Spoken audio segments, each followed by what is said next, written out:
Raindrops, the gang is back together. We're missing Claudia, who's that Bravo Yes. con. So shout out to Claudia. But you are jam-packed with this trifecta. We got Blue Toulousma and Dustin and Carlos That's to right. recap Woo! Yeah. Braxton. Mm-hmm. That's I've been bad. waiting. Yeah. Yes, you are, my love. Fix your Yeah, you've face. been I said, thank killing you, it. Dustin. Dustin looked warm. Carlos was like, That's fine, friend. I can see you too, friend. It's okay.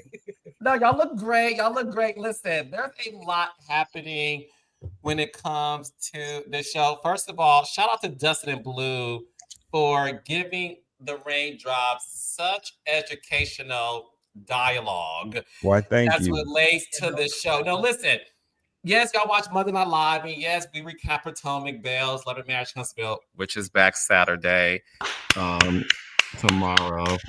So make Look, sure you guys watch it. Love and Marriage Huntsville back tomorrow, Saturday, November 15th. Okay. Thank So, God. God damn, we've been waiting. Thank you. yes, yes, yes, yes, yes, yes. Now, the beauty of this, by the way, season finale Bell Collective tonight.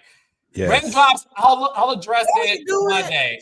I'll address it Monday about the 7 episode order. Anyways, the beauty of us recapping the Braxtons is the fact that this one is so different because I don't feel like we only just recap the episode. We take a Mm-hmm. deep dive when it comes to hierarchy, sibling robbery, behavior, zodiac signs, and I Mm-hmm. think the audience is loving it. Clearly, they are. Welcome to the Raindrop World, Blue. You already were introduced to them, but Blue, when it comes to the Braxton, buckle up, baby, because they have an opinion, and so do we. So, are you ready for You this? think? I'm first of all, I was born ready. I was born ready. I'm an Aries Taurus, but my Mercury is in Aries, so I communicate like an Aries, y'all. For those who don't understand how charts work, your Mercury sign is how you talk. So I like the fire, I like the steam, I like the smoke, I like the raindrops. I will say this though. I am excited that we're talking about a black family. Yeah. Charles, previously we're doing this to the Kardashians. And there's Which a you certain level of killed, by the way. that Kardashian's Dustin, that Kardashian conversation. Shayna Yeah. Moakler, by the way, Carson never told you. Shayna Moakler hit me up and said, "You guys got it right." She DM'd me. Travis Barker's Wow. ex-wife DM'd Mm-hmm. me and was like, "You killed it, but I can't say it." I know. I think I forgot to tell you. I was so stunned.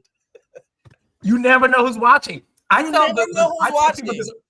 You never know who's watching, listening. Because here go. Because one thing I love about Dustin and Blue Raindrops, they'll say to me, a lot of white people listen to your podcast. A So they be lot. Yeah. stopping us on the street. I Shout love out it, to man. y'all. How you doing? I'm from Boston. I get it. I love it because it's the most so you would never, it's the most unlikely heartfelt greeting you'll ever receive. You know what I'm saying? Like you be walking Yeah. down the street and literally Rose, Sophia, and Blanche will be like, "Hey, I watch you every Monday. We love the show. We love what you do." I'm like, "Thank you." I always get a warm hug and tell them Yeah. thank you, man. So I love that. Hey, y'all. As a matter of fact, No, so Hey, I'm yeah, hey, Shayna black Moakler. family. But yeah, Shayna Moakler, we appreciate you and comma ellipses. I'm happy that we're doing this for black people too now. yeah, Yes, 100%. yes. We're going to do a deep dive, and I'm happy to do it. Before we get into the latest episode of the Braxtons, look, when it comes to this family, new information arises every single day. So Tamar Braxton posted in her stories today this clip, and I want to play it for the raindrops. Blue and Dustin already watched it, but I'll play it for you guys so that we're able to start here. Tamar Braxton posted this today, November 14th, and it really is what Blue, myself, and Dustin talked about last week, along with Claudia, Mhm. about this sort of hierarchy that is occurring when it comes to what I like to call the battle of the superstar. Not that they're doing it, but it seems to be this small situation happening as the other sisters relate to Tony and Tamar. So let's get into the clip right now, and let me know if you guys can hear it.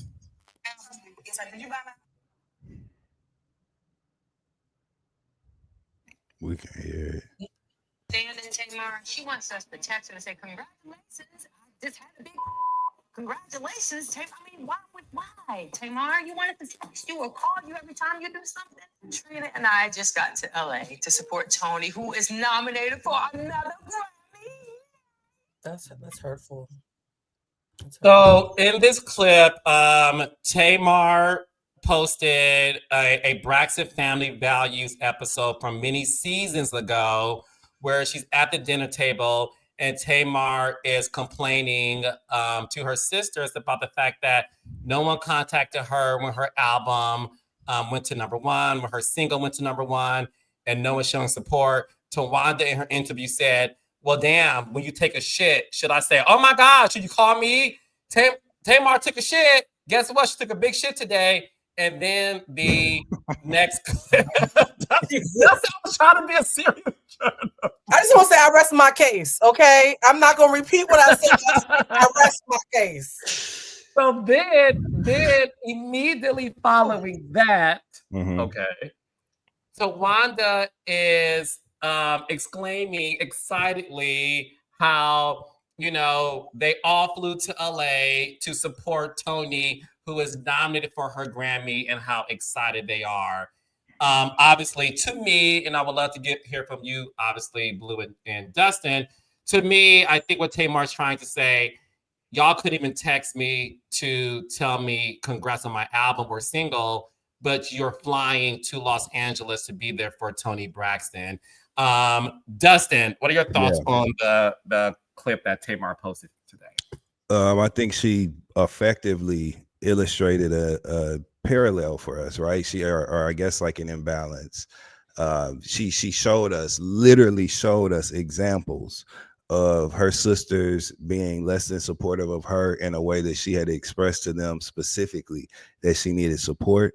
And then them initiating support of Tony in a moment that was important to her as well. So that's true. You know what I'm saying? She effectively illustrated that based on what she shared. Obviously, there's more to the story. Obviously, there's context missing. We weren't there. We don't know. And we don't know the pattern of events previously that made those two events stand out. But per what we saw, you know what I'm saying? She effectively illustrated that. I also think that she effectively confirmed people's opinions of her oversharing by posting that in the first place.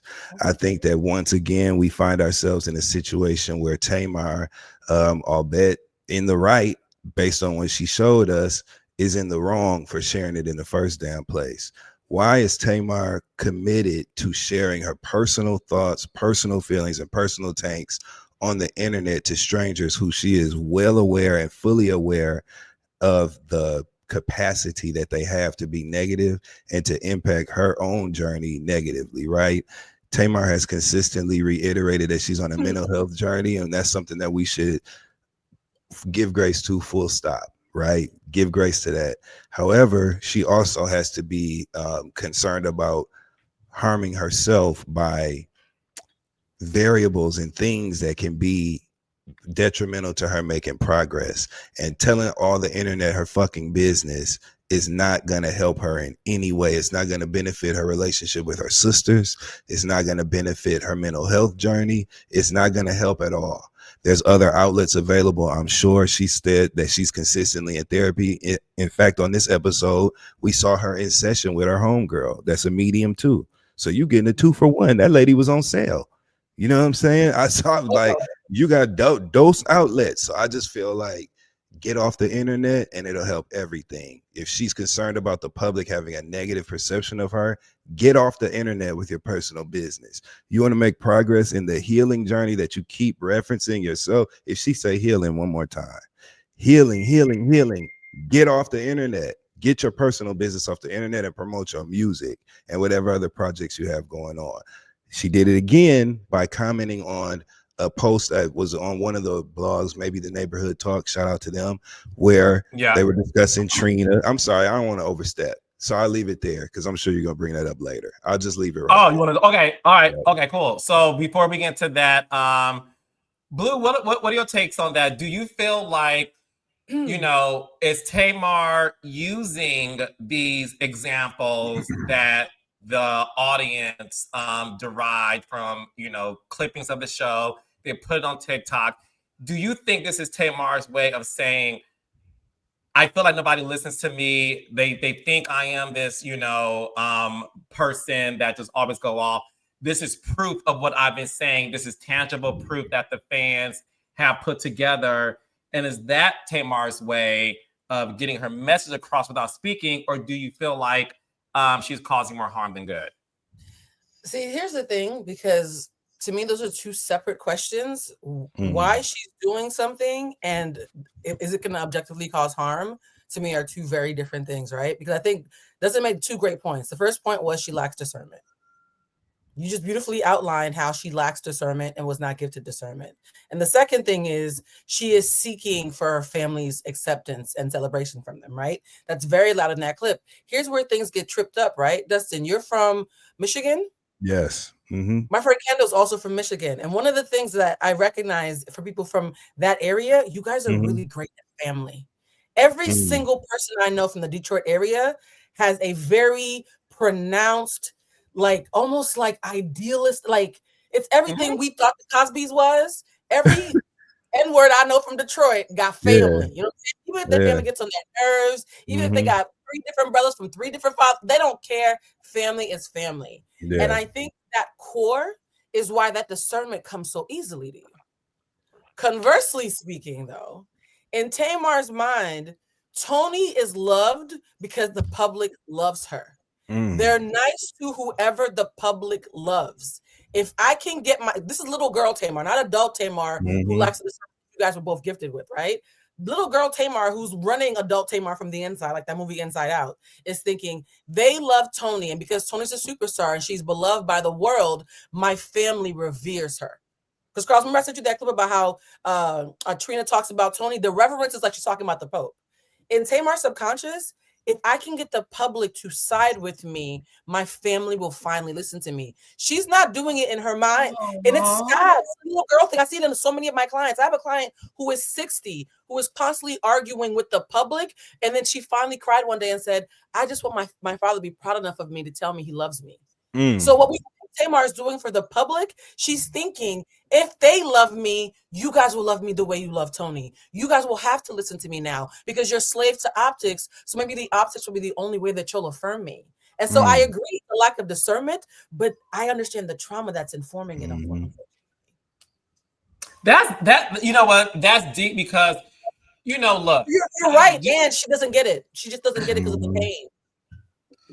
Yeah, I do feel like when I watch the show, and especially in this episode where, you know, Tamar is talking to Taz, right? So Taz is a medium, and and her advisor. I hate giving people titles that aren't theirs because I don't think that's right. But she's a coach, I guess. She's a coach of sorts. Yeah, because I was gonna say spiritual advisor, but I don't want to. It's Tamar's friend. That's the medium. Okay, I'll just leave it at that. In this episode, she does talk to her about the fact that, you know, she was learned that Tamar learned, excuse me, in this episode from the showrunner, OG, okay, that her own sister disinvited her from the wedding. It wasn't told through a text message from the sister, through the mama, through the other sisters. The producer on the show, not only did he 2 weeks ago inform Tamar that Tawanda doesn't want you in Mexico, because that's how she found out. She dropped time and said, I found out by OG, the producer. She also told us she found out she was disinvited from Tawanda's wedding from the producer. And the reason why I want to bring that up as we talk about what she did in her stories today with this particular clip, I do feel like when it comes to her sisters, it's evident they don't communicate to her. And I think what she is doing by posting that clip is what you guys are saying as well, in addition to the fact that that's her only way of communicating things to her sisters. And she's hoping that, I feel like Tamar's hoping that her sisters see it. Maybe the blogs will pick it up so they can see, like, look, this is damning evidence of what I've been saying. Because as I was watching it, it is what we talked about last week. There is this preferential treatment when it comes to Toni Braxton and Tamar. And we saw that 2 weeks ago when Trina told Toni, you're a superstar. Don't do this. You're a superstar. And putting her back in front of Tamar. And yes, Tamar obviously was wrong for pulling hair. We know that, and kicking. But I think it's one of those things where I do feel like Tamar may not be able to communicate her point, and maybe this is her only outlet. So I wonder why. And the reason I wonder why, I definitely didn't mean to jump on your question, so my bad, bro. But I wonder why, though, when communication has been something that she has presented as her talent, right? She is a songwriter, so that's and the method of communication, right? She communicates through her music, and that's important to her. She's passionate about it. That's why she's good at it, you know? Then also, she's been a talk show host. She's been a commentator on different things, and her mouth is what she's most famous. She's actually more known for talking than she is for her gift of her beautiful, beautiful singing voice. And so I wonder why there's a barrier there. I think that sometimes Tamar gets lost in her own shtick, right? She's developed this contrarian-esque personality in a playful way. In a playful way, though. You know what I'm saying? Like in the name, I think this is an assumption I am reaching. Okay. But I think that in her mind, she's being playful, but she goes too far. And it doesn't land well on the people that she's talking to. And she finds herself in hot water situations, often offering unsolicited commentary or unsolicited opinion, and then facing a consequence of some sort. So I just wonder where the pivot is, right? That not to cut you off, but I want to piggyback on what you're saying in Blue. I want you to chime in too after that. I hear what you're saying. I have a sibling that doesn't watch my podcast, so good for me. No. So it's safe. Take it how you want. Look, I'll tease it. Which is why I relate to the show. Anyways, no, I'm teasing. A lot of people relate to the show, honestly. A lot of people say that they watch the podcast, which is why it's like, great. Why do you get into my family's living room? This feels very triggering. Yeah, I can relate to it. Dustin's cooking, I actually agree with you. When I think Tamar has definitely admitted to the early season of the Braxtons, saying things for either shock value that may be rooted in truth, but you just don't say. And it's my favorite moment that me and Dustin get to do every single week, which is when she told her sister, "Your man's a cheater, your man's a computer whiz, whatever." You know, like it was so like, well, damn, Tamar, bitch, you gotta say all that. So I do think when she has said things in the past, right, that was rooted in either shock value, albeit true, but do you see how it's incentivized, Carlos? Do you see how it's incentivized even in this commentary? It's like, go to Marcus. Like, if I am starving for affirmation and my default setting is there's this thing that I do that annoys my family, but gets me applause and attention and affirmation or just any kind of relevance elsewhere, it doesn't matter how much y'all tell me to stop. I'm being incentivized. It's still being incentivized. If you say go to Marcus and start clapping, the baby's going to keep dancing. The baby's just going to keep dancing until we stop clapping. And so it's tricky when the very thing that's a barrier is also the thing that's paying your mortgage. It's tricky when the very thing that you're being judged on, the very thing that Toni D. Braxton told Ayala D. Vinzant I hate about her is the very reason you got a spinoff. It's a mind fuck. It's a mind fuck for a healthy person. Imagine Tamar. No disrespect, but if it's gonna be a mind fuck for me and Dustin, imagine what it feels like for someone like Tamar. So I agree with everything you're saying. She's not able. Like the girl said, she's not able, friend. Then she needs to stop starting stuff. Right. I think that's where the line is, friends. You know, I think that's where the line is. And when I say the line, I mean as far as why some people almost a majority of people have a difficulty finding empathy for Tamar at this point when we see her in, confrontation with somebody or in a beef or whatever. A lot of people at this point are struggling with finding empathy for her, even really hearing her out, because it's been so consistent, and more times than not, it's been, kicked off by her offering an unsolicited opinion or kicking into something. And so I think that for some people, that's the piece that kind of hinders them from really extending enough grace to break it down the way you just so beautifully did, right? Because I agree, once you put it like that, it's clear for me again, and it makes perfect sense. Family, do we have that same fatigue for the family? Because my thing is, No, because they don't do what she do. That's what I'm saying. Right? I think Dustin, I think they do, and I think they do in their own better. way. I think they're better at it than she is. Dustin, I think each sister has their Achilles heel when it comes to acting in a way for what Blue is describing as a reward for the behavior, right?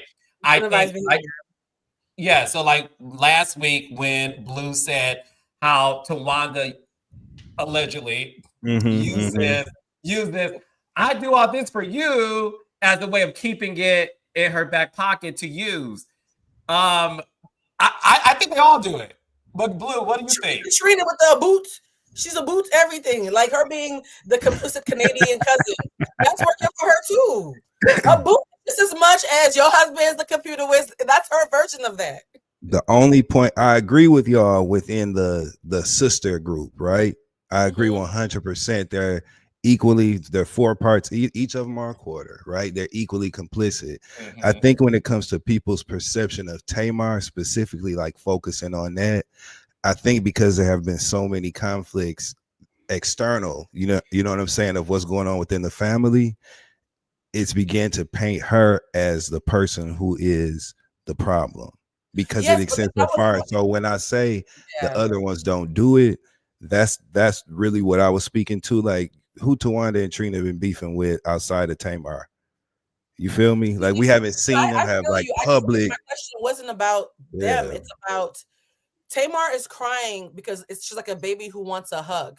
We're annoyed that baby keeps crying about wanting a hug. Why aren't we asking why aren't they hugging her? Is what I was trying to ask. 100%. I agree within the family dynamic. It's about the behavior is not going to stop until she gets the hug. We keep talking about the baby, but to me, it's unnatural. They won't hug the baby. That's what I'm stuck on. Is the thing that she's responding to. The thing that she's reacting to is the hyper focus, but we're not thinking about why she's reacting. And if all I want is my family to accept me and acknowledge the impact that they've had, and I'll acknowledge my part too. I got my therapist on deck. I got 2 or 3 in the back, right? Why won't y'all just hug me? And to me, again, Dustin, you showed more compassion in the last episode than I've seen in 6 episodes now of the series of season 2. That's unnatural to me. There's an unnatural unwillingness. And I will say this, psychologically speaking, abandonment and the silent treatment is considered psychological abuse, guys. It is quite literally not a matter of opinion. When you give somebody the silent treatment, it is considered a form of psychological abuse. Carlos keeps repeating all the ways they've conspired to collectively abuse her. And yet again, viscerally, unless your eye has been trained, it's easy to say, why is she crying? And why are they not stopping with the abuse? And that's the reason why. Okay, I'm getting goosebumps. I love this conversation. Okay. It's rare. No, it's rare to have a deep debate on stuff like this. I'm thrilled. Yeah, I love this shit. It's the reason why 2 weeks ago I talked about the silent shade that the sisters gave Tamar. Look, I am not a Tamar apologist. I know y'all gonna say I am in the comments. I'm actually not either. But what I am gonna do is, if we're gonna call Tamar, not you two. I'm not talking to you two. I'm talking to the raindrops. If we're gonna call Tamar out, cool. But we're not gonna sit up and not call out Toni Braxton either, or the other sisters. Toni Braxton. It was. I'm not gonna say the first time. It was the first time I clocked it. Okay, the first time I clocked Tony's shade to Tamar, because they are the closest, is when they were at that infamous dinner table at the restaurant where the altercation happened. And Tamar mentioned how Tawanda's cell phone was part of her data plan, right? And then in her list of Tamar being a thief, I mean Tawanda being a thief, allegedly. Tawanda says to the sisters, but looked at Tony. I mean, but does that mean that I'm a thief? Tony looked at her sister from across the table and whispers, "No, it doesn't. No, it does. No, it doesn't." That's example number one. Example number two of Tony gaslighting Tamar is when Tamar said, "Well, you said to have our niece Ashley on the Braxtons." I never said to have them on the Braxtons. Yes, you did. I swear on my mom. You told me to. It would be better. I called that show. I called your play the Chilling Circuit. I didn't say you didn't. But what I am saying is, you said to have Ashley on the Braxtons. Tony said you said that. Yeah. Wow, that was chilling. Dustin. Oh my God. Tamar, is that you? Oh my God. Oh my God, that was so good. Dustin is a Braxton. Move over, thank My name, Dustin with a T. Dustin. To Watson, Braxton. Hi, beautiful. Okay, I'm gonna see. Hi, beautiful. Yeah. Okay. Only to cut to the confessionals where Tony the legendary Braxton says, I mean, I just felt that it was better to have Ashley on the Braxtons to express herself. That's what I meant. Now, as a producer, Charlie Murphy. That is that infamous Charlie Murphy Dave Chappelle scene. I didn't drag my feet on his couch. I remember dragging my feet on his couch. The next yes. Because what happens is this, and I'm gonna drop some productions info because that's why y'all listen to. Tony Braxton in the moment, we gotta call it out. She lied. Whatever. She's human. She's human. She lied. Mm-hmm. Tamar was right. But Dustin and Blue, in that moment of heat, she denied in front of Trina and Tawanda. Then she went home and said, "Okay, let me clean this up. So what y'all need to do, ask me in the interview. I'm going to explain it, and y'all better air it because they do have editing rights on that show." And that's what happened. So I'm only saying that, look, Tony isn't innocent when it comes to the gaslight of Tamar because I do feel like the audience focused a lot on Tawanda, and that's fine. But I do feel like based on these examples, we can't negate the fact that Tony's also guilty of doing the same thing people say the other sisters do. There's a reason for that, though. There's a reason for that. Tony Braxton's personal relationships and thus friendships, right, with her sisters are inconsequential to her life. Tony was shown very early. And it doesn't negate the love that she has for them, right, as her sisters. Okay. But being in relationship with them is just not a priority in her desires, her list of desires, because Tony was shown at a very early age an entrance into a world completely outside of what she knew with her sisters. She was a solo artist, toured the world, became a literal superstar, and she, to this day, has a life and an existence outside of her entire family unit where she is surrounded by love, where she has security, where she's stable, where she has children of her own now who are doing great things, which we saw in this episode. Shout out to those young Black men excelling. But Tony has an entire world outside of her sisters, and that was established very early on by her being secured as a solo artist, right? That's Tony's life. She was the rich one who was out there doing that stuff, and everybody else had peripheral access to it, right? I think that Tony Braxton today enjoys Tamar's company because Tamar has a fun personality. It appears when you're in relationship with her and it's positive. It seems like she has a great personality and she's fun to be around. And Tony knows that Tamar likes being around the famous part of her life and the wealthy part of her life. And she likes being connected to that and being able to legitimize that connection by saying, hey, I also have actual legitimate out of this world talent too. So I'm not just a plus one. So their relationship makes sense to me. It makes sense that they would be the closest out of them. But Tony really don't give a damn, I think. And I don't think it's from a negative place. I think it's just from a place of I very much exist independent of this family group. And that's what my real life is. I feel like that's what I see. Dustin, I feel like we're breaking a case here. You just sparked a thought in my mind. For real? You see what I'm saying? You feel me? Like yeah, I think but then, now that you open up a whole other door in my brain, Dustin, because now I'm thinking, if I'm Tony Braxton and I'm this beautiful Libra superstar, that does matter, honey. Okay. And I am one of one. Hold on, Blue. Does being a Libra matter in this conversation? Tell me what yes I'm about or no. to say, absolutely. Yes, Okay, it absolutely does. So I'm the shiny one, right? And then I realized I'm from the church, and I had to do this show as my form of tithing. No disrespect. When Tony Braxton first did Braxton Family Values, it was like she was tithing. She was giving 10% to the family so they could get off her ass, right? So you do that, and it's real cute. But then the annoying little sister that whenever I'm around her, I immediately gaslight her for fun because I've been doing it my whole life with my sisters. Like we always collectively do this thing with Tamar. It's so easy to make her feel dismissed, right?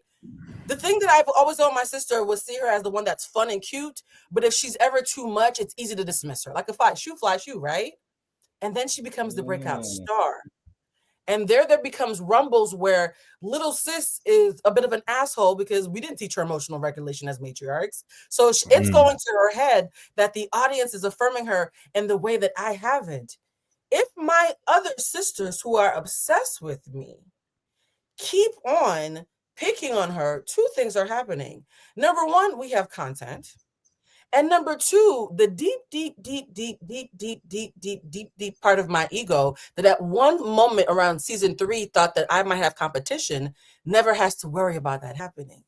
Because my other two sisters will always neutralize her star power. And so there's this thing that happens where Tamar was clipping on my heels when the audience was obsessed with her. But now that she keeps on getting pulled very easily like Cardi B, because she likes emotional regulation, and I had plenty of it as Tony D. Braxton, there's a certain level of my ego that never has to be fully threatened as long as Tamar is continuing to be gaslit. And to your point, Justin, it doesn't even really affect my life. 2 birds, 1 piece of bread, right? I just the way look at Dustin's face. Dustin's face. And you guys, no, you're right. It's Justin. My name's Justin. That's fine.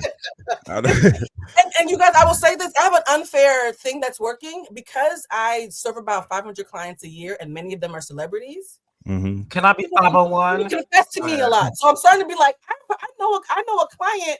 Thank you, Dustin. You just cracked this open for me. Oh, I appreciate that. No, you cracked it. That was okay. We have to dive into that. And by the way, Blue, I'm signing up to be number 501 of your clients. Send the retainer to Lizzie. Okay, so it's confidential. I don't share nothing. It's all confidential. Okay, you better not. All right, good. So with that being said, wow, I do want to piggyback off of that. Because one thing that you did bring up in our last episode, Blue, was the infamous episode where Iyanla Vanzant was featured on the Braxtons, and it was phenomenal.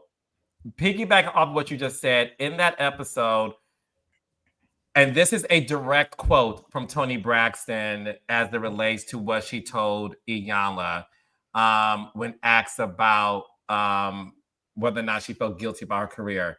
Toni Braxton said, Dustin and Blue, and I quote, "When the career thing happened for me, it was a bad thing. I remember when I told my sisters they were crying. My sister Tracy was the one who said to me, you know, when you make it, you can help us.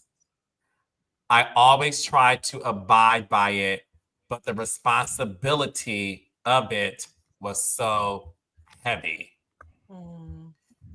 Okay. She also told Iyanla that I'm sorry, I'm about to cry. Toni Braxton told Iyanla that her career would have soared if it wasn't for her sisters.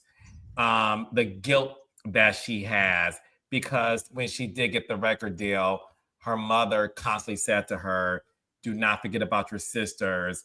And that's because it made her career stagnant. That's tough. That's tough. That's tough.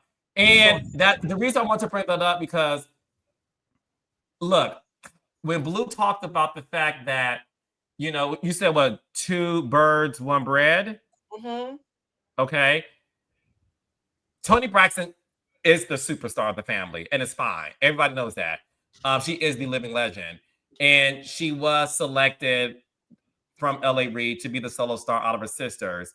If you watched the Unbreak My Heart Lifetime movie, you would see, and it was based on Toni's memoir, you would see that Miss Evelyn, the character, the actress Debbie Morgan, who played Miss Evelyn, is saying constantly, don't forget about your sisters. Like, it is what it is.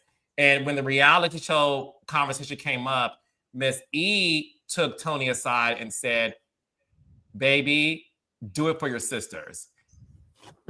So to be told the moment you were, and around, listen, I think Toni Braxton does, I may have got this wrong. I think Toni Braxton was like her early 20s or maybe 19, something like that. When early 20s, when she got the opportunity from L.A. Reid, the Braxton Family Values happened like 15 years ago. So a large part of your career, your mother is still telling you, don't forget about your sisters. Yeah.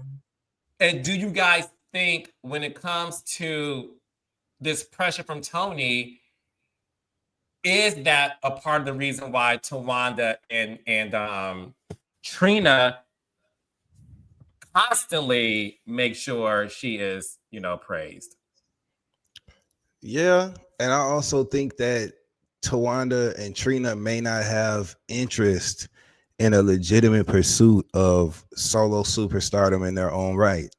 Yeah, I agree. They've been on TV for 10 fucking years. You know what I'm saying? Trina has consistently done things outside of the show. She had her restaurant, Bar Chicks, which started out as a mobile bartending service and then evolved into a brick and mortar establishment. For years, she had that down in Atlanta.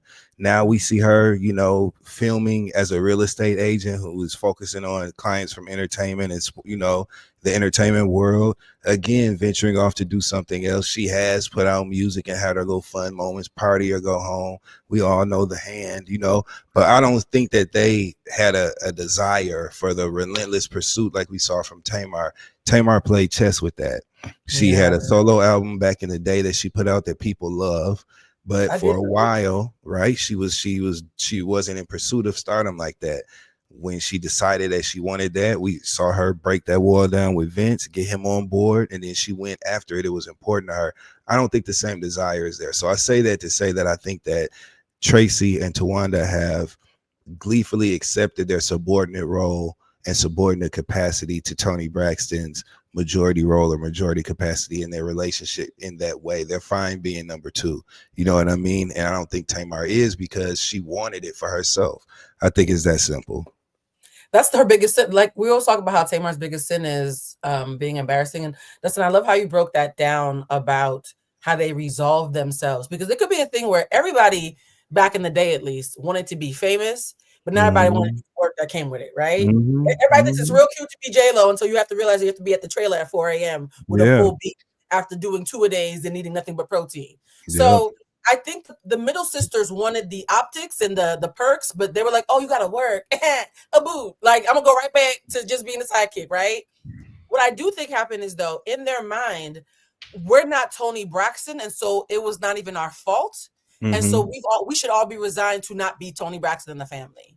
Tamar and her work ethic, to your point, showed that, wait a minute, maybe there actually could have been room for more than one Toni Braxton in the family, and we just fucking lazy. Sorry, excuse me, I don't mean to swear. Let me fix my language. So Tamar, it's okay. I wasn't sure, it was my first little cuss. So it was like, if we're gonna pretend we had no choice, but the baby who's the punchline runs past us and shows that we might have had a choice, I want you to come back in your lane because no, there's only one Toni Braxton. If you do it too, that makes us look even lazier. One is a fluke, two is a work ethic. And so I get a little bit, how do I say this nicely?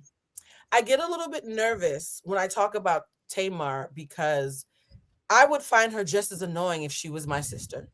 Okay. And I would be just as stunned by a therapist telling me the stuff that I'm saying right now. Shout out to all my therapist friends who watched the episode and applauded us for talking about it in such a healthy way. I got a lot of feedback from the therapists in the community. They were like, finally, we're talking about it in a way that's a little bit more rigorous and responsible. So I want to give you all that shout out.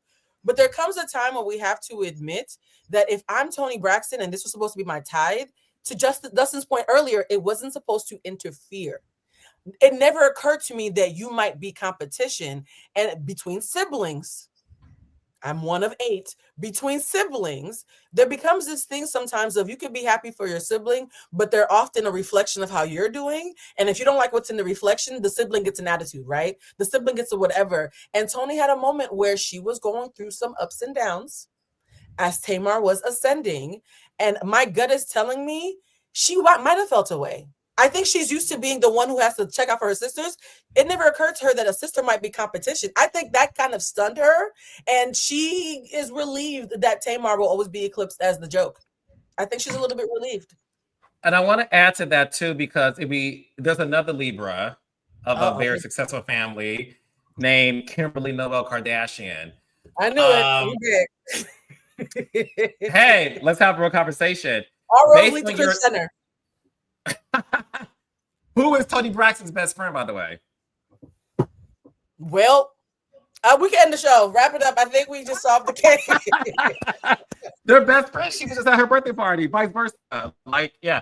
So, y'all know I watched the Kardashians. Dustin, not sure if you watch it too like that, but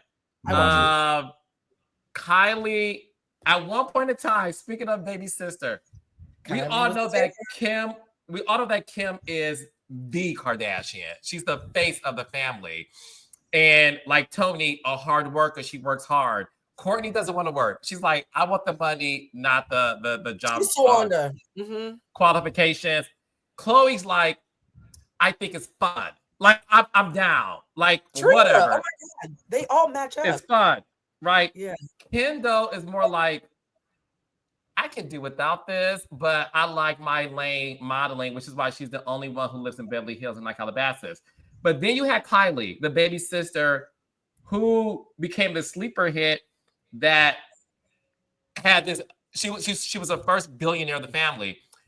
Kim did a scene on the show where she tells Kylie, "Bitch, you're coming for my spot." I remember that scene. I do. She said, Dustin. She said it playfully. However, there's always truth in a joke. The joke was only a half a joke. It was a half a joke. Yeah. She goes, "Your mom's favorite now." And then there were other scenes where Kim kept telling Kylie, "I feel like we're twins now." And it was sort of like, where's this coming from? Yeah. But we know that Kylie doesn't want to work either. And I do agree with you. I do think Toni could have been threatened by Tamar. How did you get up here? You know, I definitely think Toni could have been threatened by Tamar's meteoric success because Toni Braxton comes from an era where you did go to boot camp. She had Pebbles, LAB's wife, do the whole like artist, development, all of that. Whereas Tamar got on that show, did one season. After Tamar did season 1, it was a wrap. And she became the fan favorite, and then the album came out, and the rest is history. So my question to you two is this, starting with you, Dustin. Just like Toni said, she felt like she could have soared if it wasn't for this pressure of the sisters. Do you think Tamar Braxton could have soared if it wasn't for the disdain that she felt her sisters had for her breakoutness? Yes, but only because she has not demonstrated that she's able to harness her emotions connected to that. And I think that's the missing piece when it comes to her ascent, right? The vocals, undoubtedly there. Magnetic personality for interviews and on camera, television, work, absolutely there. Too emotional, too quick to react, poor decision making. And those three things will have hindered her in some way, in one way or another. It just happened to be in connection to some very real trauma that Blue did a great job highlighting earlier, that's connected to her relationship with her sisters. So yeah, but she would have gotten in her own way anyway. I shouldn't say she would have. She's demonstrated that she will more than likely get in her own way through having an emotional reaction and not being able to control her emotions connected to her professional career. Yeah, I actually think I agree. And honestly, I think they all do it respectfully. Mm-hmm, We mm-hmm. tend to have some recency bias, right? I am old enough. Mother has lived. And as somebody who still spring chicken is just late spring, okay? And I remember Summer, September. Go ahead. September joggers, right? Fall. And I remember back in the day when Toni Braxton was the F up a little bit.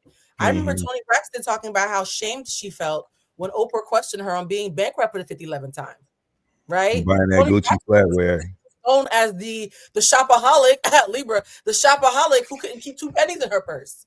And so that was actually back in the day before Tamar even existed in the social zeitgeist. Toni Braxton was a bit of a Tamar for that day. That's the gag that I think a lot of people forget is we used to talk about Toni Braxton the way we now talk about Tamar.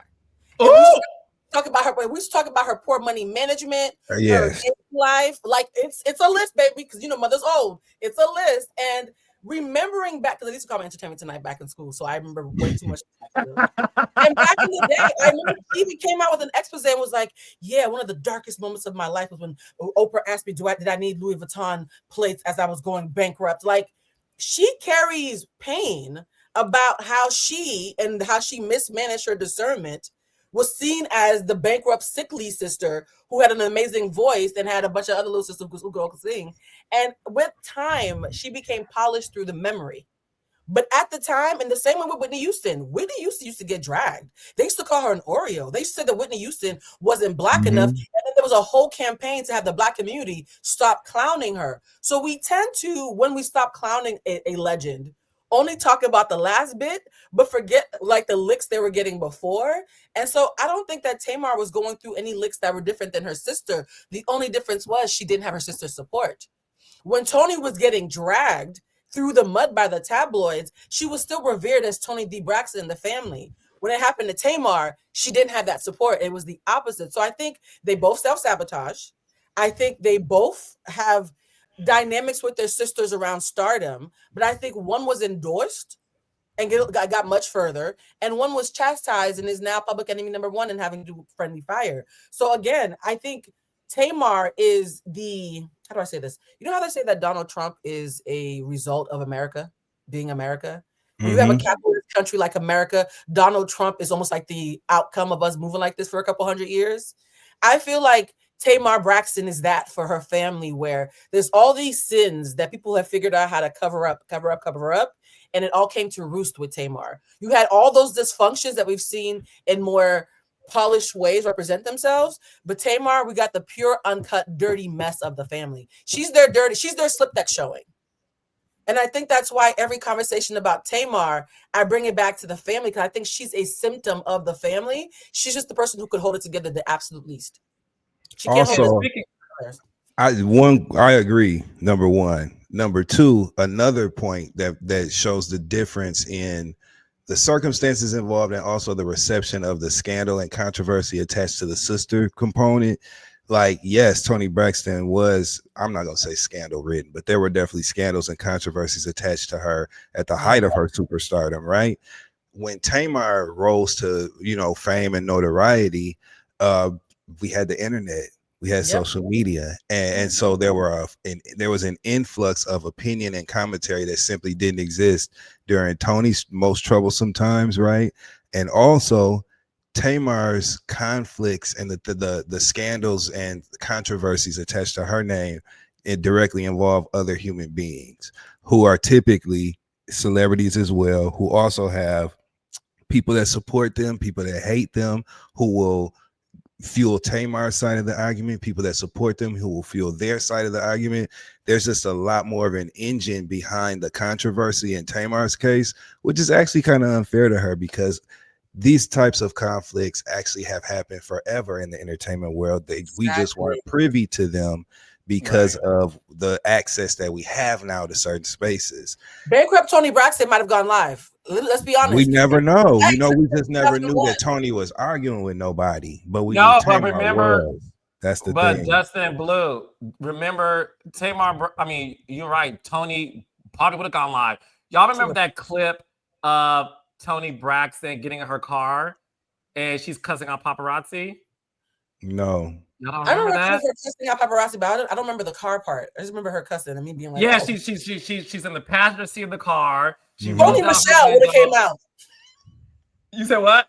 But what did she say? Y'all know Tony, but Tony Michelle. Yeah. I honestly think that because think about age, right? If Tony Michelle Braxton had become a star in the time that Tamar Braxton became a star, I think we'd be stunned by how not dissimilar they are.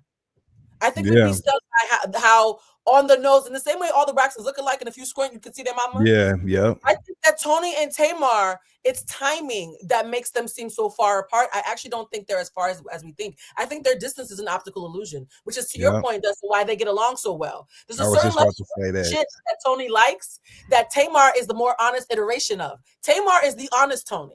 And Tony is the more polished Tamar. It's two sides of the same coin, which is why when we clap for one and chastise the other, my pattern recognition starts to go off because of my tism. Mm-hmm. I cannot. I ain't laughing at that. I'm laughing at the way you said it, Blue. You clocked it.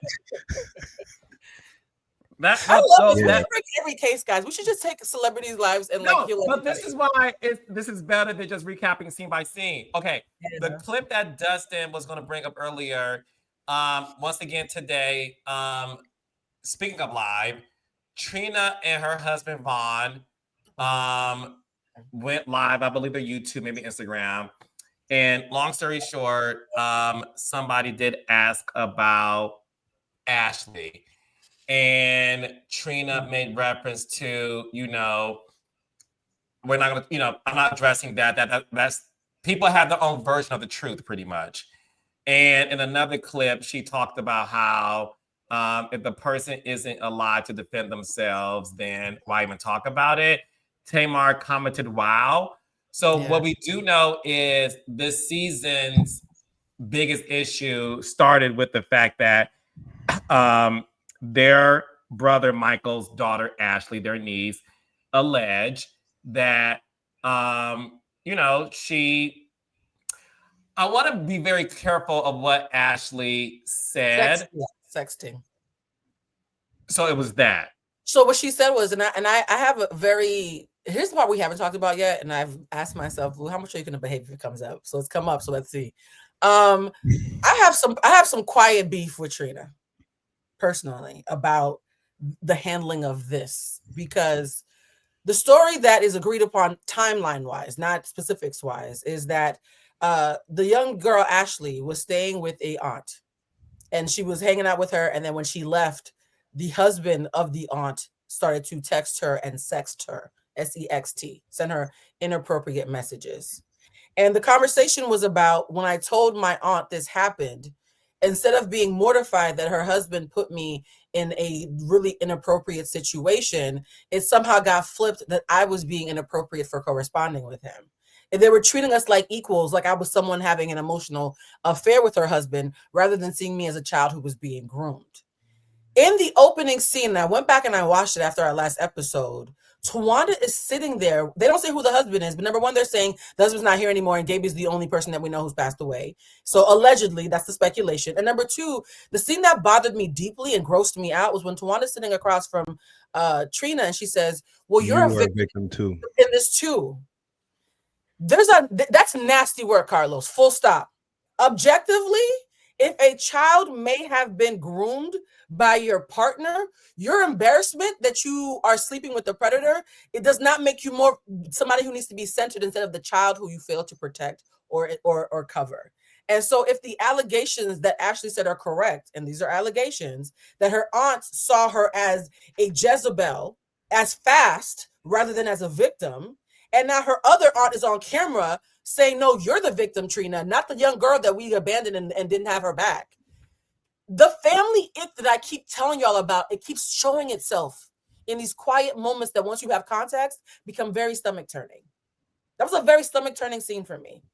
That was jarring for me as well. And I think that this is where you gotta have the natural desire to like educate yourself on shit. You know what I'm saying? Because I don't even think Tawanda meant to say there was she meant to say what she said, right?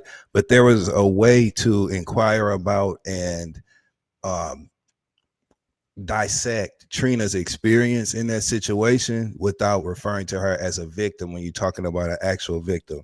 I don't know what's going on in the world today with people like Megyn Kelly who are asking these ridiculously morally bankrupt questions that are disgusting in nature about ages of consent and whether or not it's okay to fuck on kids and just weird, horrible stuff, right? We have got to educate ourselves because that's a conversation with so much emotional nuance that it has to be handled appropriately. And if you're a person who's been on reality television for a decade, right, you should know that you have to be a little bit more responsible with the way that you bring certain dialogue to camera. And being that that conversation was connected to some very real occurrences, emotions, consequences, and outcomes, Tawanda had a responsibility to educate herself before she opened her mouth about it so she could still have that moment with her sister and talk to her sister about her experience during that situation, but not refer to her as a victim because that's just grossly inaccurate. And it reflects a lack of concern for their niece. It reflects that they don't give a damn about their niece's side of the story, and they are trying to defend themselves and purport themselves as something other than adults who should have just done a better job managing that situation. And so that part was tough for me too, Blue. It was tough because I honestly don't even think she meant I don't even think she meant to do what she did when she said that, but she should have known better, especially as someone 10 years in to making reality television. That's an important piece here. You know, there's a sophistication and a savvy you should have as an ensemble cast member pertaining to how you say what you say when you're talking about important shit. You singing songs and bullshit and telling jokes, you can say whatever. But when you're discussing something as sensitive as this, where there's people, Gabe might not be allegedly maybe who they were talking about. I believe it was. He's but the computer he might whiz not. from that scene. He's the computer whiz. He ain't here, you know, Yeah. but Ashley here, Trina's here, you know, and here. Michael is here. People that are connected to that are here. So it's just a way to handle it. And I really hope that they learn from that. Seeing that on TV, I hope they learn from that. Because Justin, you know what you keep on making me think is about the intention doesn't negate impact. And I think the reason why they won't hold the crying baby is because they're thinking, well, if we didn't intend to make her cry, why do we have to hold her? They're so stuck on their not intending to cause harm that their ego is not letting them admit that it happened anyways. If I accidentally hit you with my car, your leg is still broken. It doesn't matter that I didn't mean to hit you. Your leg is still broken. How much of an ass would I look like standing over you and saying, rather than calling the ambulance saying, well, I didn't mean to hit you. Stop crying. You're so annoying when you cry. I didn't mean to hit you. When are you going to call the ambulance? Right. That's why I keep on saying, I agree that Tamar is a problem, but the person who hit her with the car refuses to call the ambulance. So I can't keep focusing on her on the floor right now. I get it, Blue. I get it. Oh, and the thing is, a lot of Tamars and Tawandas and Tonys are watching the show and realizing, oh shit, I had an impact. That's why about this conversation, because a lot of these archetypes are watching this and seeing themselves in a different way for the first time ever. Which is why the show's successful. Yeah. And it also, you know, one of the things, so again, Tamar commented on the clip that surfaced online and put wow. And it was a big conversation about how in most Black households, you sweep this under the rug. What I do find very interesting is no one's talking about the fact that Ashley's father, their brother, Michael, allegedly, according to Ashley, that he was the one who sent the cease and desist. Which, if you really pull back a bit, if this man's daughter had this experience, why is he preventing her from telling the truth? When as a father, it's your job to protect your daughter and to be there for her. Embarrassed. But no one talks about that. But again, it's this big thing that happens in our community to where when things of that nature do occur, unfortunately, people choose to ignore it. And look, I do listen. The thing about Trina caping for, people are saying allegedly is gay, Yeah. the reason why I'm confused by it, me being a viewer and a human being, number one, this man was talked about by you and your sisters for being a computer whiz who would do the things that allegedly that is him that Ashley's talking about. Yep. It wasn't like this man was seen as another reality husband, the incomparable Greg Leaks. Right. Every viewer looks at Greg Leaks as like, the father of reality television who was heralded as a good man. Gabe wasn't heralded that way. So if it was him allegedly, right? Why can't you say something like, that's my niece? If that happened to her, according to her, I feel awful. He isn't here to defend himself, but I'm gonna rob my niece. Who's alive? Complicit, Carla. She's already complicit, Carlos. She can't do that. The ship has sailed. In the same way that Tony pulled a Charlie Murphy and lied, and then was like, "Oh snap, producer, come back, ask me that question again. My bad." What I had said was, it's the same thing. Which the story is, I told my aunt immediately, and I was treated as a Jezebel and as somebody who was fast. They're co-conspirators in the story, so I have to protect Gabe to protect myself. If I admit he did it, I have to admit the rest. Oh my. She's not protecting Gabe. She's protecting herself. Y'all, all roads lead to the ego with this family, bruh. It's a really short trip. You don't even need to buy a car. You can walk right over. Yeah, we got to stop that shit as Black people. All of that, keep it secret. At a certain point, like this, us being exposed to this very personal matter, family matter for them, has crossed so many lines of protection, secrecy, discretion, whatever you want to call it. Now it's time to go ahead and say what it is, since you're sharing it in the first place. And this almost reminds me of our experience watching season 16 of Real Housewives of Atlanta when the Brit Edie and Kenya situation happened, and Kenya left the show sight unseen, and we never got answers. That's still open-ended, right? The absence of Michael, who is Ashley's father, on the show as a cast member, being able to tell his side, we're not even getting the full story. Anytime somebody is allegedly sending out cease and desist letters behind the scenes and that involved in a matter, but not involved on camera, it makes our purview of the whole situation just, misaligned, right? Like we're only getting part of the view. Something's blocking the rest. And I hate that we're having to put these pieces together, and Trina's vague commentary makes it even worse. I personally wish that if that's what the position she was going to take, say nothing. Don't talk about it on camera. Say nothing in your lives on YouTube when you're responding to these accounts, in your live chat. Stop talking about it, period, if you're not going to talk about it, because you're doing yourself a total disservice. In addition to continuing to further harm your niece. Real talk. So like just don't say shit if you're not going to say shit. That's how I feel about it. But I hate it because I like Trina. I like Trina too, but she sounds like a lot like Tamar. You see how the more we talk, the more Tamar look like her family.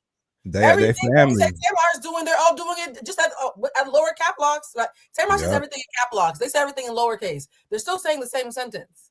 When it comes to their family stuff, Tamar is by no means at more fault than anybody else. That is evenly distributed accountability. You know what I'm saying? All the way across, everybody got the same plate. 2 pieces of chicken, 3 sides, 1 roll. Everybody got the same plate. Hawaiian roll. Look, brown and serve roll. Okay, yes, but that is that. I got a little hungry. How long we got? Okay. Thanksgiving is around the corner. It's like in 5 minutes, yeah. But that's what it is. So it's interesting. I want to ultimately though, I want to see them obviously have some sort of solution. I want to see them give it into I don't even want to say back into a relationship because they need a fresh start, right? Yeah. They need to get to know each other at their current iteration of life, their current station of life. As grown-ass women with all the baggage they have and all the hurt and pain that they got from each other, they need to start right there from a clean slate, as clean as you can get that slate, and then just try their best to move forward. And I really hope they find that because I do believe they love each other. I do. Yes, and that's why this episode, when Tamar talked about this retreat, that is what's needed. And I do agree with Dustin and Blue. You could close us out with your thoughts on this. I agree with Dustin. The one thing I've learned having 9 siblings and us growing up in the same household and all that is, I don't know, girl, wait till my book comes out, is the fact that who you were as a toddler, a teen, in your 20s, you're not that obviously in your 40s and 50s. And one of the things I had to learn to do for myself is reintroduce myself to my own siblings. Like, yes, I was this person back then, but in my 40s, I'm a whole different person. Yeah. I still got the same inherent character, right? But we do have to reintroduce ourselves to each other. And I agree with Dustin that I do think these sisters, they all have to come to the table saying, we have to reintroduce ourselves to each other and maybe not focus more on like where things could have gone right or wrong or how things used to be. Let's focus on where things could go moving forward. But Blue, do you think these sisters are capable of doing that? And is that even a possibility for healing? You know what's so interesting is my friends, and you probably can't tell from watching me on the show, but I'm the kumbaya one of the group who's always like hoping that somebody evolved. Like I'm always hoping like this room to evolve. I can see that. Okay, because sometimes people be like, "You so mean." I'm like, "I'm not mean. I just know how to read." No. Me. And here's the thing: there's a James Baldwin quote that speaks to what I think about this. I just looked at y'all. I love James Baldwin. I'm obsessed with him. And the James Baldwin he was quote gay like me. He was gay as hell, honey. He was okay. On the weekends, like me. Okay. Dustin is listen. Dustin is gay. Look, no. Dustin is gay Friday after 5 p.m. till Monday at 9 a.m. Thank you. Go ahead. Yep. Dustin is a man. Whatever you call him, a man, honey. And what James Baldwin once famously said is, I imagine one of the reasons people cling to their hate so stubbornly is because they sense that once hate is gone, they will be forced to deal with their pain. Yeah. And that's from the Notes from a Native Son. And I think the reason why Tawanda's clinging to being the controlling helper, and Tamar's clinging to being the unheard baby, and Tony's clinging to being the aloof superstar, and Trina wants to be everybody's sidekick until it's her turn to take accountability. If you let go of those stories about yourself, you also have to let go of the stories you wrote for everybody else. You have to let go of the pain that you've been using as a facsimile for power. People who do not have power cling to anger instead. Disempowered people love to be angry because it's the closest they can come to pretending to feel powerful. And so there is an ego death that would have to happen where forget who was right or wrong. Do you love this person enough to start over? Yeah. And only they can answer that. But I think, again, Carlos, to your point last week, they need a matriarch. Yeah. They're great followers. They love being a part of a group. They need a matriarch to lead them there. So without a matriarch, the answer is no. With one, the answer is absolutely. So with that being said, thank you guys again for another episode. So next week, can be spent today beautifully talking about the battle of the superstar, the Tony and Tamar of it all. Next week, as we look at the episode 2 of Dustin, Blue, and Claudia, we will all dedicate this episode to the matriarch, Miss Evelyn, and what role did she possibly play in all of this? Because one thing we haven't seen yet, that I was waiting for in this episode. We saw Miss E on the day with a very handsome Mr. Larry. He was. Oh my gosh. He kind of look like he's your people though. Did you notice that? I was like, that Dustin's uncle. What's happening? What I was gonna say was he kind of looked like their daddy a little bit. Miss Evans I was got saying the same thing. He looks like Michael Michael Senior Braxton Braxton. singing. Yeah. If he take the hat off, I bet you he looked just Why like. did he take the hat off? Okay. He loves a fair skinned man with good hair, baby. She like Miss E got a type. You see, she was soft. We've seen her on other dates with other suitors where Very she wasn't soft. necessarily open to the connection, but she seemed to like this guy played it right. He seemed cool. So, yeah. I was like, and Blue, you crazy. Well, I'm just saying. I was like, wait a minute. What part of Detroit you from, sir? You said, is this Larry Ross? Is this what we're doing? And look, it could be. We'll know more. But I do want to dedicate next episode not only to the recap, but to the parents and really dive into that because I did expect Miss E to be downloaded on what happened at that dinner scene. And I want to talk about next week too. We'll see if it's in the episode. As of now, Miss E has not on the show or publicly talked about that dinner scene with her. You don't find that suspicious, in the words of Omar? You don't find that suspicious? So we're gonna break that down next week. Me in trouble on this show. I can feel it. We keep on doing too much Blues Clues. Things keep connecting. Taking his hat off. I'm so nervous. We're gonna solve an unsolved crime on this show accidentally one day and have to sign an NDA. I can feel it. No, it's good. It's good. So the homework assignment I'm gonna put the raindrops is before you guys join us next Friday, do y'all yourselves a favor because Dustin is the historian and so is Blue. I want y'all to watch the scene between the sisters Evelyn and Michael Braxton, where they did talk about the infidelity and how it impacted the relationship with the sisters and the mother and how pissed the mom was because Michael had an affair with a woman who worked at the church. So once we so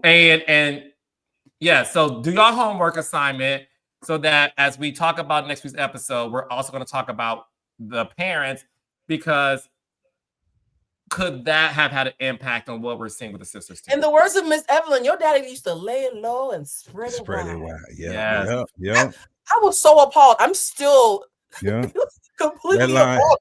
That line went platinum in my personal vernacular. You know what I'm saying? I use that phrase all the time. Yes. My daddy did, so I felt a little offended. I was like, now hold on. Yeah. I said, well, that sounds fun. First of all, Miss E. That's a very popular man. I'm just